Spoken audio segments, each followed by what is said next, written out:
if the only man who could have won the Civil War was the same man his own people chose to crucify? Discover the chilling betrayal of James Longstreet, the general who gave his blood for the South, only to be turned into a villain to save the reputation of the saint.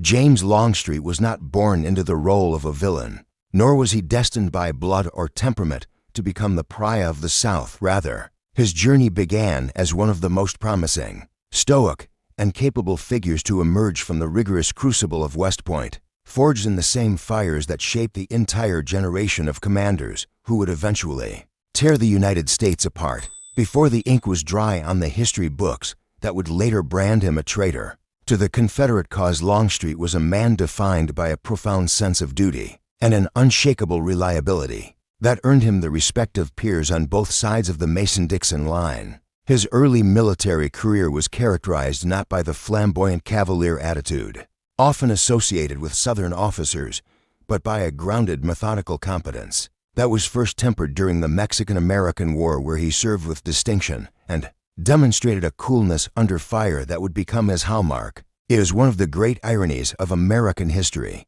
that the man who would eventually be blamed for the South's defeat was in his formative years the closest and most intimate friend of the man who would ultimately secure the Union's victory, Ulysses S. Grant. Their bond was not merely one of professional acquaintance, but of deep, brotherly affection, a connection so strong that Longstreet was chosen to stand as the best man at Grant's wedding, a joyous occasion that stood in stark, tragic contrast to the bloody battlefields where they would later meet as enemies. This deep personal history and his pre-war reputation for solid, unwavering leadership set the stage for a tragic narrative arc. He was a man of immense integrity who found himself trapped between loyalty to his region and the brutal realities of a changing world, a soldier whose very virtues, pragmatism, defensive foresight, and honesty would be weaponized against him when the romantic myths of the lost cause began to overwrite the harsh truths of the war. To understand Longstreet's fall,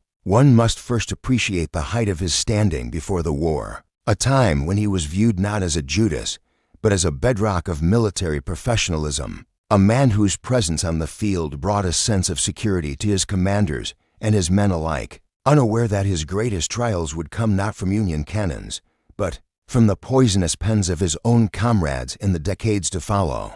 Before we continue our deep dive into the complex and tragic life of James Longstreet, please take a moment to support our channel's mission of bringing unbiased, thoroughly researched history to life. If you are finding this analysis valuable, please hit the like button to help our content reach more history enthusiasts. And make sure to subscribe and ring the notification bell so you never miss a new documentary. Furthermore, if you know someone who loves Civil War history or is interested in the untold stories of American figures, please share this video with them. Your support is the fuel that allows us to keep producing these high-quality, in-depth historical narratives. As the Civil War erupted and the chaotic fervor of secession swept across the South, James Longstreet rapidly ascended through the ranks, proving himself to be indispensable to the Confederate war effort in establishing a professional intimacy with Robert E. Lee that was arguably unmatched by any other officer in the Army of Northern Virginia. While the legendary Stonewall Jackson was often romanticized as the hammer of the Confederacy, daring, swift, and aggressive Longstreet served as the anvil, the immovable object against which the Union armies broke themselves time and time again. This dynamic was vividly illustrated during the Second Battle of Bull Run, where Longstreet's timely and crushing counterattack delivered a decisive victory, and later at the Battle of Fredericksburg, where his mastery of defensive positioning allowed his corps to decimate wave after wave of Union attackers with chilling efficiency. It was during these high water marks of the Confederacy that Robert E. Lee, a man known for his reserve and careful selection of words, bestowed upon Longstreet the affectionate and telling nickname, "My Old War Horse," This moniker was not merely a term of endearment. It was a recognition of Longstreet's stamina, his dependability, and his capacity to bear the heavy burden of command when the stakes were highest. At this stage of the war, Lee's trust in Longstreet was absolute. He relied on him to execute complex maneuvers, to hold critical lines, and to provide a steadying hand when the chaos of battle threatened to overwhelm the Army's cohesion. History often forgets that before Gettysburg, Longstreet was arguably the most successful and capable corps commander the Confederacy possessed, a man whose tactical acumen was instrumental in building the legend of invincibility that surrounded Lee's army. The tragedy of his later reputation lies in the sharp contrast with this period. At the height of the war, he was the rock upon which Lee built his strategies, the trusted lieutenant whose advice was sought and whose execution was flawless, proving that before the tides of fortune turned, Longstreet was not an outsider or a skeptic, but the very backbone of the Confederate high command. The strategic schism that would eventually doom James Longstreet's reputation was rooted in his ability to perceive a grim technological truth that most of his contemporaries, including Robert E. Lee, failed to fully grasp. The nature of warfare had fundamentally changed, and the era of the glorious offensive charge was ending. Longstreet was a military realist trapped in a war that was often fought with a romantic, almost Napoleonic mindset, and he understood that the widespread adoption of the rifled musket had shifted the advantage decisively and lethally to the defense. Unlike the aggressive tactics favored by Lee and the late Stonewall Jackson, which relied on audacity, speed, and the psychological impact of the offensive, Longstreet recognized that attacking an entrenched enemy armed with modern rifles was tantamount to suicide. He advocated for a strategy of offensive-defensive warfare, where the Confederate Army would maneuver strategically to force the Union to attack them on ground of their choosing, thereby utilizing the lethal efficiency of defensive fire to bleed the enemy dry. This philosophical divide was not merely academic. It was a life-and-death calculation that Longstreet made every time he looked at the terrain and the weaponry arrayed against his men. He saw the future of warfare, the trenches, the attrition, the dominance of firepower over valor, while many of his peers were still looking backward to the decisive battles of the past. This intellectual foresight, which should have been hailed as visionary, instead planted the seeds of friction between him and Lee, particularly as the war dragged on and the Confederacy's manpower reserves dwindled. Longstreet's insistence on digging in, on waiting, on forcing the enemy to make the mistake, was often interpreted by the aggressive Southern officer corps as a lack of spirit or an overcautiousness, rather than what it truly was, a desperate attempt to preserve the lives of his men and find a path to victory against a numerically superior foe. This clash of tactical philosophies, Longstreet's pragmatic modernism versus Lee's aggressive romanticism, serves as the crucial foreshadowing for the disaster that awaited them at Gettysburg, where these two opposing worldviews would collide with catastrophic consequences for the Army of Northern Virginia. The narrative now zooms in on the sweltering, tension-filled days of early July 1863, specifically focusing on the interactions inside the command tent at Gettysburg, a sequence of events that would turn the tide of the war and seal Longstreet's fate in the annals of history. In the immediate aftermath of the first day's accidental engagement, a critical strategic debate erupted between Lee and Longstreet, a conversation that has been analyzed and reanalyzed by historians for over a century, and remains the pivot point of the battle. Longstreet analyzing the strong defensive position the Union Army had taken on the heights south of town, passionately and repeatedly urged Lee to disengage, to swing the army around the Union's left flank, and to place the Confederate forces between the Union Army and Washington, D.C., thereby forcing General Meade to attack them on ground that Longstreet could prepare. It was a plan perfectly consistent with Longstreet's philosophy: tactical defense, strategic offense. However, Lee, his judgment perhaps clouded by the string of miraculous victories his army had achieved, and fueled by an unshakable belief in the fighting spirit of his men, flatly refused uttering the now infamous sentiment that the enemy was there, and he would strike them there. This clash of wills was not insubordination on Longstreet's part, but a desperate plea from a subordinate who saw a trap closing. He recognized that attacking the rocky hills of Gettysburg was exactly what the Union commander wanted them to do.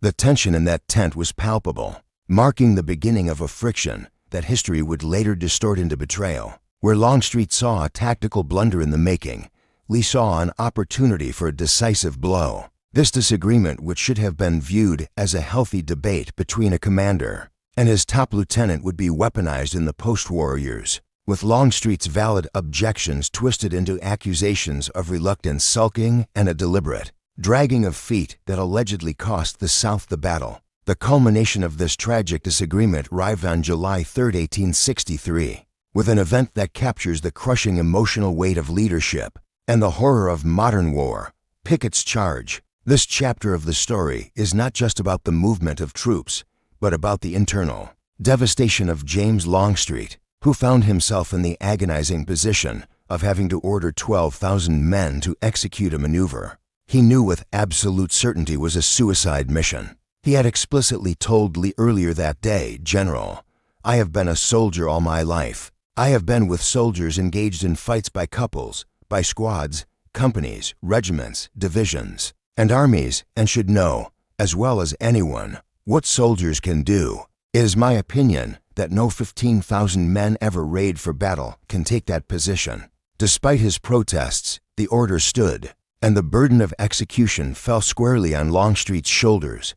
As the Confederate artillery barrage faded and the moment of truth arrived, Longstreet was physically unable to voice the command to advance when General Pickett asked if he should move forward. Longstreet could not speak, merely nodding his head in tears, a gesture of profound despair that signaled the beginning of the end. He sat on a fence rail and watched through his field glasses as the predicted slaughter unfolded, witnessing the flower of the Army of Northern Virginia being mowed down by Union canister and rifle fire exactly as he had foreseen. The carnage of Pickett's Charge was a failure that Robert E. Lee initially took full blame for in the immediate aftermath, riding among the shattered remnants of the division. But for Longstreet, the trauma was twofold: the loss of his men and the haunting knowledge that he had been right, yet powerless to stop it. This moment defined him. The anguish of sending men to their deaths against his better judgment would haunt him forever, and the image of the silent, weeping general provides a stark counter-narrative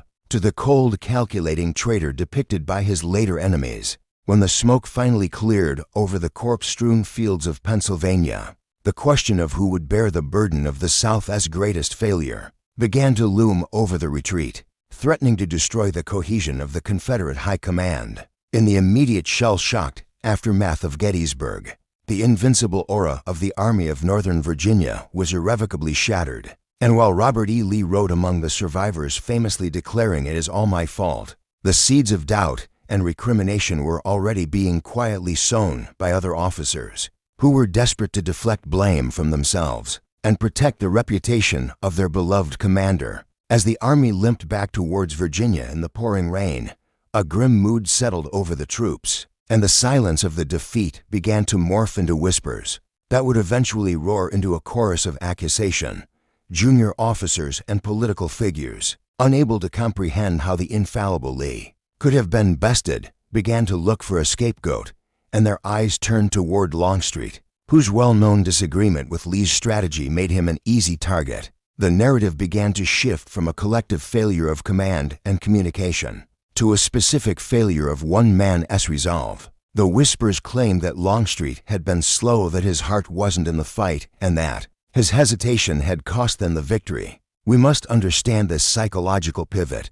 For the South to maintain its morale, the defeat had to be explained away as an internal betrayal rather than an external conquering, and thus the myth of Longstreet's slowness began to take root, ignoring the reality of the difficult terrain and the confusing orders. This period marked the beginning of the rewriting of history, where the complex realities of the battlefield were slowly replaced by a simplified story of a great leader, let down by a sulking subordinate, a narrative that would fester and grow in the bitterness of the post-war years. As the bloody conflict finally ground to a halt at Appomattox Courthouse in 1865, James Longstreet faced the most controversial and defining decision of his life: to accept the verdict of the battlefield as final and irrevocable. While many of his former comrades unable to process the grief of defeat, clung to the bitterness of the past, or dreamed of continuing a guerrilla war. Longstreet adopted a radically pragmatic stance, believing that for the South to recover and survive,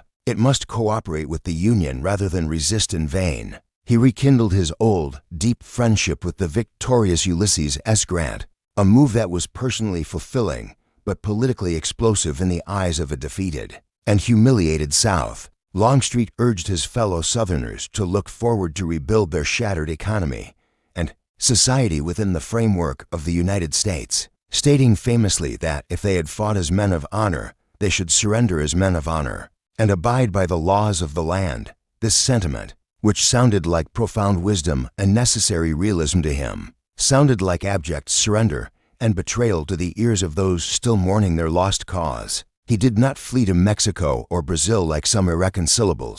He stayed, believing that the best way to help his people was to work with the federal government to ensure a smooth restoration. This chapter of his life reveals a man who possessed a different kind of courage than that required for battle, the moral courage to speak hard truths to a people who did not want to hear them. By accepting the reality of the Union's victory and advocating for compliance with Reconstruction laws, Longstreet was attempting to lead the South into the future. But in doing so, he was unwittingly stepping onto a political minefield that would destroy his social standing and alienate him from the very people he had fought to defend. The transformation of James Longstreet from a celebrated Confederate hero into the most hated scalawag in the South happened with shocking speed and intensity. Triggered by his decision to cross the ultimate political line, Longstreet committed what was, in the eyes of the post-war Southern aristocracy, the unforgivable sin. He joined the Republican Party, the party of Abraham Lincoln, and the perceived oppressors of the South, by accepting a government position as surveyor of customs in New Orleans from his old friend President Grant, and publicly supporting the policies of Reconstruction, including civil rights for freed slaves. He was immediately branded a turncoat of the highest order.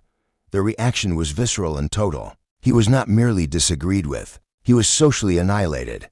Former friends refused to speak to him or shake his hand. His family was ostracized, and he was vilified in newspapers across the region. Transformed from a revered war horse into a political pariah practically overnight. We must visualize the depth of this fall. A man who had commanded half of Lee's army was now treated as a leper in the cities he had defended. This was not just a political disagreement, it was viewed as a moral failing, a betrayal of the blood spilled by his own soldiers. Longstreet argued that his alliance with the Republicans was a practical necessity to give the South a voice in the new government and to attract Northern investment for rebuilding. But his pragmatic reasoning was drowned out by the emotional screams of traitor. He became the symbol of everything the recalcitrant South hated about the New World Order, and his willingness to work with the former enemy to enforce federal law made him the perfect villain for a region desperate to find someone to blame for their misery and humiliation. The tension between Longstreet and his former brethren exploded into actual physical violence in 1874 at the Battle of Liberty Place, an event that serves as the most shocking visual representation of his alienation. Imagine a Confederate lieutenant general, uniform traded for a police commander's attire, commanding a force that included African American militia troops against an insurrectionist army composed of his former brothers in arms.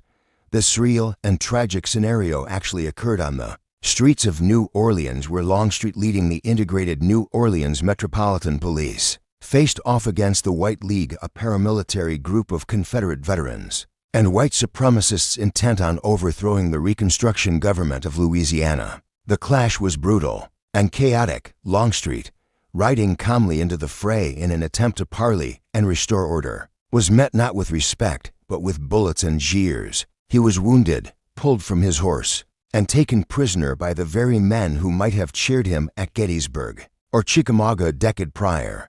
This image of James Longstreet firing upon fellow Southerners and commanding black troops against white veterans cemented his status as a traitor beyond redemption in the Southern mind. It was the point of no return. Blood had been spilled, and Longstreet was now seen as an active agent of the enemy occupation. The Battle of Liberty Place was the final nail in the coffin of his reputation among the Southern populace, providing visceral proof to his detractors that he had completely abandoned his heritage and his people, making him a convenient and permanent target for the vitriol of the Lost Cause movement that was beginning to take shape when Robert E. Lee died in 1870. A massive psychological vacuum was created in the Southern memory, a void that needed to be filled with a narrative that preserved the honor of the defeated Confederacy. Lee was almost immediately beatified, elevated to the status of a secular saint who was infallible, a marble man who could do no wrong, and who represented the absolute pinnacle of Southern chivalry and military genius.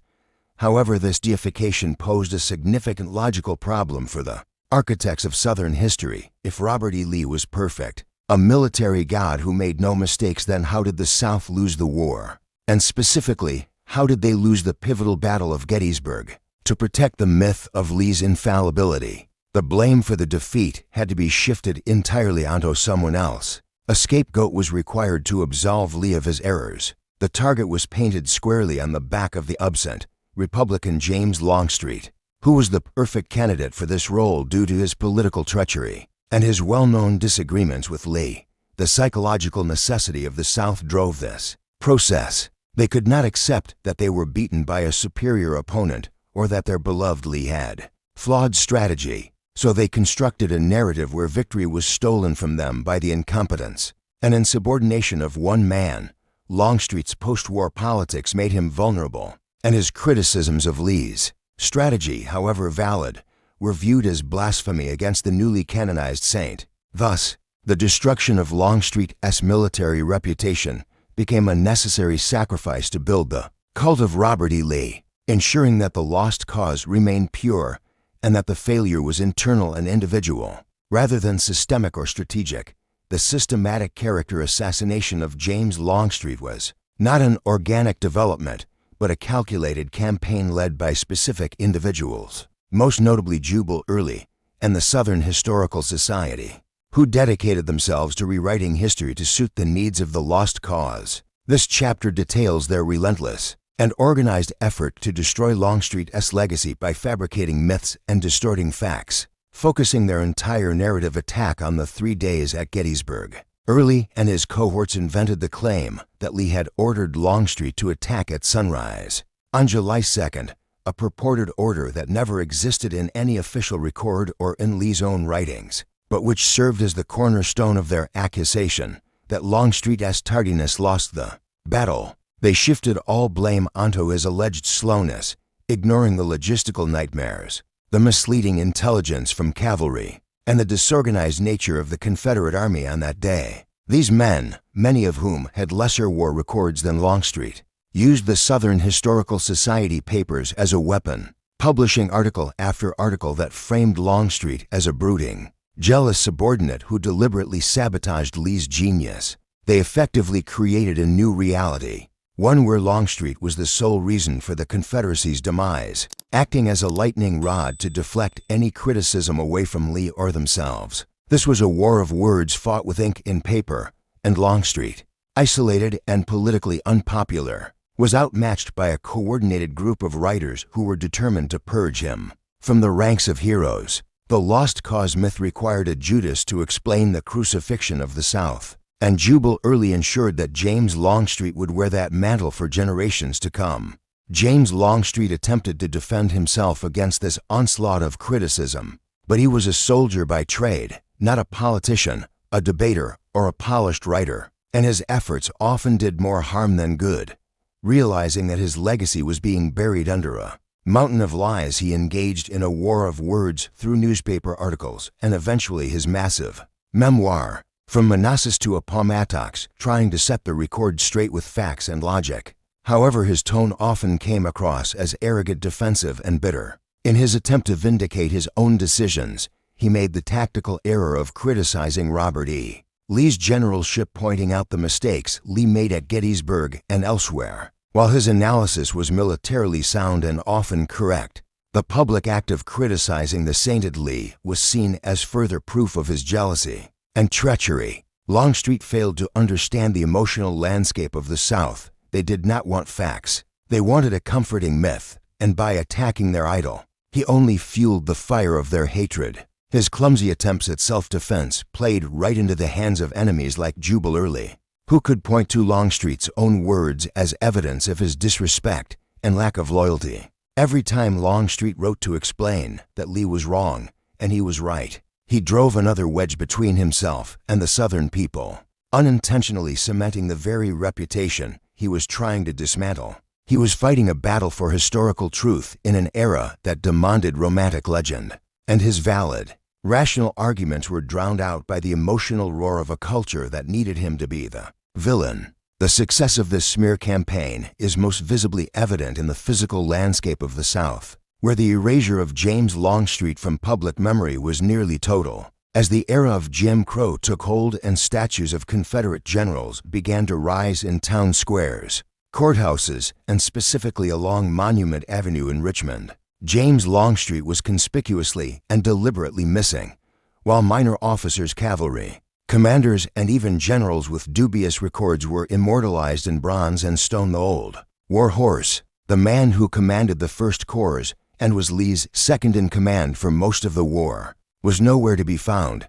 He was purged from the pantheon of heroes, his name removed from the roll call of glory, remembered in the public consciousness only as the man who argued with Lee and lost the war. Even at the Gettysburg battlefield itself, for decades, there was no prominent statue of the general who commanded more than half the Confederate troops. Present during the battle's climax, this visual editing of history was a powerful tool.